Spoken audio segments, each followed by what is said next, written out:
May June মাসের প্রচণ্ড গরম চলছে। রতন তার পরিবার নিয়ে গ্রামের ছোট্ট একটি ভাঙা ঘরে বাস করত।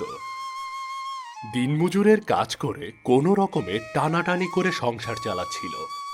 একদিন রতনের স্ত্রী বলছিল, ইস, যদি আমাদের একটা ফ্যান থাকতো তাহলে সারাদিন কাজ করে আসার পর আরামসে ঘুমাইতে পারতেন। গ্রামে এখন প্রতিদিন কাজ নেই, একদিন কাজ করি তো 2 দিন বসে থাকতে হয়। এভাবেই সংসার চলে না। কি করে আরেকটা ফ্যান কিনবো বলো? গরম এবার আসলেই অনেক বেশি। ঠিক আছে, দেখি কি করা যায়। এই বলে রতন কাজের জন্য বেরিয়ে গেল। সারাদিন কাজকর্ম করে রাতে এসে যখন ঘুমিয়েছিল, গরমের কারণে স্বামী স্ত্রী ছেলে একজনেও ঠিক মতো ঘুমাতে পারেনি। শুনছো, এই গরমে ছেলেটা আমার একটু ঘুমাতে পারছে না। আমি নিজেই এত গরম সহ্য করতে পারছি না, ছেলে কিভাবে এত গরম সহ্য করবে? সকালে ঘুম থেকে উঠে রতন কাজের জন্য বেরিয়ে গেল। সারাদিন কাজকর্ম করে বিকেলে বাড়িতে ফিরে এসে দেখে তার ছেলে উঠানে গাছের নিচে ঘুমিয়ে আছে। কিরে বাবা, তুই এখানে বাইরে শুয়ে আছিস কেন? বাবা, দিনে প্রচণ্ড গরম, ঘরে একদম বসে থাকা যায় না, তাই গাছের নিচে বসে থাকতে থাকতে ঘুমিয়ে পড়েছিলাম বাবা। ছেলের এই কষ্ট দেখে রতন সহ্য করতে না পেরে ভাঙারির দোকানে পুরনো ফ্যান কেনার জন্য চলে আসলো।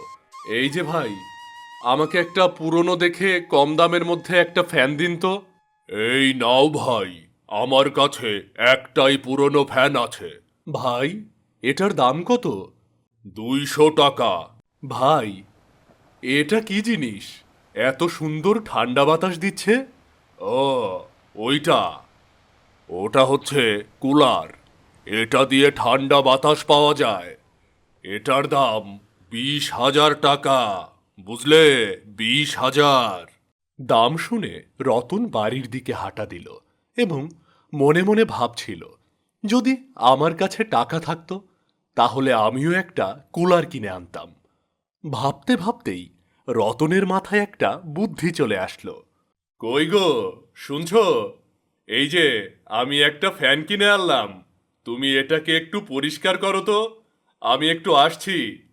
এরপর রতন কিছু মাটি আর পানি নিয়ে আসলো এবং এগুলো দিয়ে কি যেন একটা তৈরি করতে লাগলো। বাবা, তুমি এই মাটি আর পানি দিয়ে কি করবে গো? সে তুই বুঝবি না, আগে তৈরি করি, তারপরে দেখিস, বুঝলি?